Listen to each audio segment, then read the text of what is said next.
Viewers, कुछ दिन पहले शदीद बर्फ़बारी हुई मरी में, बहुत सारे लोगों की जो है वो जानें भी ज़ाया हुई। वहाँ पे बहुत सारे लोग बर्फ़बारी में फंस चुके थे जिनको वहाँ पे मसीहा की तलाश थी। उनके मसीहा बनकर जाने वाले दो भाई मेरे साथ मौजूद हैं जो यहाँ से अपनी अपनी बाइकों पर वहाँ गए। इस दौरान इनको क्या हर्डल्स हुई, किन मुश्किलात का सामना करना पड़ा, वहाँ जाकर इन्होंने अपनी आंखों से क्या मनाजर देखे, लोगों की दहाइयाँ लेती हुई कैसी आवाज़ें सुनी। आइए, ज़ाहिर ज़िया और मोहम्मद बख्तावर मेरे साथ मौजूद हैं, इनसे इस सारे साने के मुतल्लिक जानते हैं। अस्सलाम वालेकुम। जी वालेकुम सलाम। ज़ाहिर भाई, कैसे हैं आप? जी अल्हम्दुलिल्लाह, आप सुनाएं। अल्हम्दुलिल्लाह, मैं बिल्कुल ठीक हूँ। बहुत शुक्रिया कीमती वक्त हमारे साथ शेयर करने के लिए। जी thank you for having me. ज़ाहिर, आप हमें ये बताइएगा कि आप मरी किस टाइम पहुँचे थे और वहाँ पर आपने क्या मनाजर देखे थे? जी हम तो अबाउट मगरिब पहुंचे थे वहाँ पे, और वहाँ जब हम पहुँचे हैं तो हर बाइक्स वगैरह पार्क की और हम जंगल के थ्रू होते हुए हम जीका गली की तरफ, और ऊपर जब हम पहुँचे हैं तो वहाँ पे हमने कुछ इस तरह के मनाजर देखे कि जो लोग गाड़ियों में फंसे हुए थे, लेकिन उनकी गाड़ियों के बाहर एक एक साइड पे बर्फ़ इतनी ज़्यादा थी कि वो गाड़ी का रास्ता जो था, मींस के आप चलने के लिए भी वहाँ पे रास्ता नहीं था और गाड़ी के दरवाजे खुल नहीं रहे थे उनसे ना। तो एक तरफ से हमने फिर जो थी बर्फ़ हटाई, बर्फ़ हटा के, और कुछ हमने उनके लिए जो शीशे वगैरह जो उनके थे वो सबसे पहले फर्स्ट ऑफ ऑल खुलवाए कि कम अज़ कम आपके पास वेंटिलेशन का जो और रास्ता वो कम अज़ कम मुहैया हो, ताकि आप पैदा ना हो या कार्बन मोनोऑक्साइड जो आती है इन चीज़ों से बचें, और साइड और ये चीज़ ऐसी गैसें हैं इनसे बचा जाए और डायरेक्टली ऑक्सीजन का एक वे बन सके, ताकि इन चीज़ों से वो अवॉइड करते हुए लेकिन हम यहाँ पे ज़िंदा रह सकते हैं। कुछ लोगों ने इन चीज़ों की, लोगों के दिलों में ये चीज़ें नहीं थी, ना उनको इन चीज़ों की मालूमात थी कि हम गाड़ी के हीटर लगा के सो सकते हैं, तो वो फिर उनके लिए हलाकत का बायस बनी। मेन मरी के करीब करीब हम पहुंचे हैं तो वहाँ पे बर्फ़ जो जमी हुई थी, जिसको आप शीशा या क्रिस्टल्स कहते हैं, तो वो इतनी स्लिपिंग थी कि 4-5 मरतबा हमारा अपना एक्सीडेंट हुआ, जिसकी वजह से कुछ चोटें भी आई हमें। तो उसके अलावा जब हम वहाँ गए तो मेन जो चीज़ हम उन जब हमने लोगों को देखा तो अपना वो ज़ख़म और वो दर्द भूल गए थे कि यार बिल्कुल यहाँ पे जो है कि अजीब सूरत हाल है। इंसान जो बिल्कुल सख्त दिल भी हो वो भी उनको देख के जो है पिघल जाता है।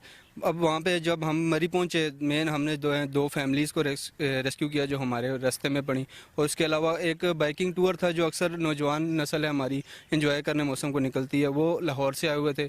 उनका एक ग्रुप था जो बिखर गया था, मतलब रास्ता बंद होने की वजह से बाइकर्स कुछ आगे चले गए थे, कुछ पीछे रह गए थे, तो उनको हमने रेस्क्यू किया, उनको हाइक करके हम ऊपर गए और इस तरह उन लोगों को नीचे लेके आए हम। एक फ़ौजी होने के नाते आप मुल्क और मुल्क में बसने वाले बासियों की हिफाजत करने में मामूर तो रहते ही रहते हैं, लेकिन ये जो मरी सानिया जैसे इंसिडेंट में आप पहुंचते हैं, ये जज्बा आपको कहाँ से आता है?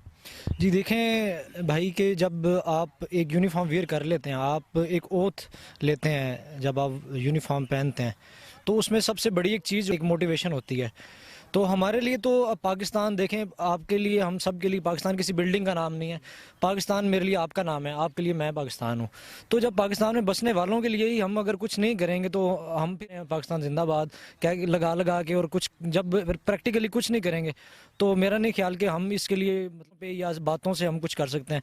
तो हम तो ये चाहते हैं कि हम जो भी ज़ुबान से चीज़ अदा करें उसे प्रैक्टिकली ज़रूर इम्प्लीमेंट करें चीज़ों पे, चाहे उसमें लोगों की वेलफेयर हो, हेल्प हो, प्रोटेक्शन हो, या रेस्क्यू करना हो या हेल्प करना हो, किसी भी मतलब सूरत में होती है, किसी भी टाइप में, किसी भी नेचर में हम उनका साथ दे सकें।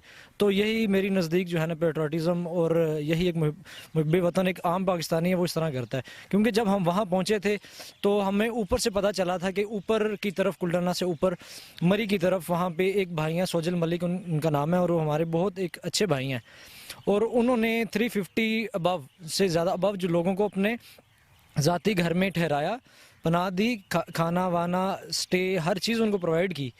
और माशाल्लाह अल्लाह इस तरह ही के जो लोग हैं, जो जवान हैं, उनको ही चुनता है। और हमें खुशी हुई कि हमें अल्लाह ने चुना, और हम रात के इस पैर गए और हमने जाके जो चीज़ें देखी उनमें और देख के ईमान और ताज़ा हो जाता है इंसान का, कि अगर कोई आप की तरफ एक मदद के लिए उंगली भी उठाए तो हमें फील होता है कि हम इसके लिए हम जान भी कुर्बान करनी पड़े तो हम करेंगे। तो लेकिन ये था कि जब हम वहाँ पे जब हम पहुँचते हैं, सब कुछ देखते हैं, तो ऑटोमेटिकली एक जो हमारे में डिटर्मिनेशन होती है, एक उसके बाद कॉम्पिटेंसी होती है इंसान के अंदर कि हम इसको हम मुकम्मल करेंगे लाजमी। तो ये वो चीज़ें होती हैं जो इंसान को खुद ब खुद उस मंजिल की तरफ ले जाती हैं, खुद ब खुद ले जाती हैं और जाना नहीं पड़ता। इस तरह से। आपने मलका पर्वत को भी सर किया, पैदल पहाड़ों के इलाकों में रुख करते हैं, आप पहाड़ों पे जाते हैं। पहाड़ों में जाने वाले लोगों को किन किन हिफाजती तदबीर को अपनाना चाहिए? देखें भाई कि जिस तरह हम मतलब हम तो एज अ प्रोफेशनल जाते हैं एक्सपीडिशन में, जिसे मुहिम कहते हैं, तो लेकिन आम आवाम के लिए हम यही कहना चाहते हैं कि देखें कि जब आप ऐसे इलाके का रुख करते हैं, ख़ासकर शुमाली इलाका जात का, मरी का स्टेशन जितने भी हैं, शोगर स्वात है, ये इस तरह से कुछ, तो अपने सबसे पहले आप वेदर को फॉलो करें। उसके बाद अपनी हिफाजती तदाबीर को आप बुरकार लाते हुए वो चीज़ें कंप्लीट करें। एक बेसिक फ़र्स्ट एड किट रखें। उसके बाद अपने पास एमरजेंसी फूड होता है, एमरजेंसी जिसमें फ़र्स्ट एड किट आती है, आपके पास एमरजेंसी ब्लैंकेट्स, एमरजेंसी जो क्लॉथ हैं वो हैं, फिर के स्टिक्स होती हैं। ऐसी अगर आप गाड़ी में जा रहे हैं, इतनी चीज़ें तो आपका लेके जाना बनता है और लेके जानी भी चाहिए, क्योंकि जान से बढ़ के तो कोई चीज़ नहीं है। और अगर आप मतलब बगैर किसी तैयारी के किसी जगह भी उतरते हैं, चाहे वो प्रोफेशनल बंदा हो या अनप्रोफेशनल हो, तो जब वो एक जगह पे एक बगैर तैयारी के उतरता है तो उसको नाकामी का सामना आई थिंक 90% से ज़्यादा करना पड़ता है। क्योंकि अगर वो इन चीज़ों को नहीं सोचेगा, नहीं देखेगा, तो वो उसके लिए मुश्किलात पैदा करेंगी। और मुश्किलात फिर आपको पता है कि किस हद तक उन ले गई हैं कि 20+ लोगों की बात जो हो गई हैं वो सिर्फ इन्हीं चीज़ों से हुई है। ज़ाहिर और बख्तावर जहां बहुत सारे लोगों के लिए मसीहा बनकर अपना अहम किरदार अदा कर रहे थे, वहां आप दोनों ने एक दूसरे की कितनी मदद की? जी हमें तो देखें कि हम तो एक मोटिव लेके गए थे, एक एम और एक टारगेट के हम लोगों की हेल्प करेंगे। लेकिन हम जब आगे पहुंचे हैं तो ज़ाहिर बात है, हमारे साथ भाई थे, हमारे बाबर भाई हैं, और वो जब वो खुद स्लिप हो गए एक फैमिली को रेस्क्यू करते हुए, तो वहाँ पे बख्तावर पहुँचा। और जब हम वापस की तरफ नीचे वापसी कर रहे थे एक फैमिली को लेके रोप्स के ज़रिए, तो उनमें से एक दो का वज़न कुछ ज़्यादा था, तो उनकी वजह से मैं जब स्लिप हुआ हूँ तो बख्तावर मेरी मदद को फ़ौरन पहुँचा। लेकिन इसका भी यही अपनी सेल्फ कम और दूसरों के लिए ज़्यादा, कि हम एक अपने खुद की ज़ख्मों को, खुद की चीज़ों को हम एक बैकग्राउंड पे छोड़ के हम उनके लिए पहले कर रहे थे कि कम से कम कोई ऐसी चीज़ों से दोबारा ना गुजरे। उनको सिखा भी रहे थे, उनको बता भी रहे थे कि ये चीज़ें जिस तरह से मतलब आप यहाँ पे आए हैं तो आपको भी सेफ्टी मतलब करनी चाहिए अपनी। कर रहा था जब इनको कोऑर्डिनेशन की ज़रूरत पड़ती थी तो मैं इनकी तरफ चला जाता था, बख्तावर की तरफ, और जब मुझे ज़रूरत पड़ी तो बख्तावर मेरी हेल्प के लिए उसी टाइम वहाँ पे पहुँच जाता था। जी तो व्यूवर्स, मरी सानिया में फंसे हुए लोगों के मसीहा बनने वाले ज़ाहिर और बख्तावर की आज की इस कहानी में इतना ही। फिर मिलेंगे इस तरह की किसी नई वीडियो के साथ। तब तक के लिए अपने प्यारों का, वतन अजीज़ पाकिस्तान का बहुत सारा ख्याल रखिएगा।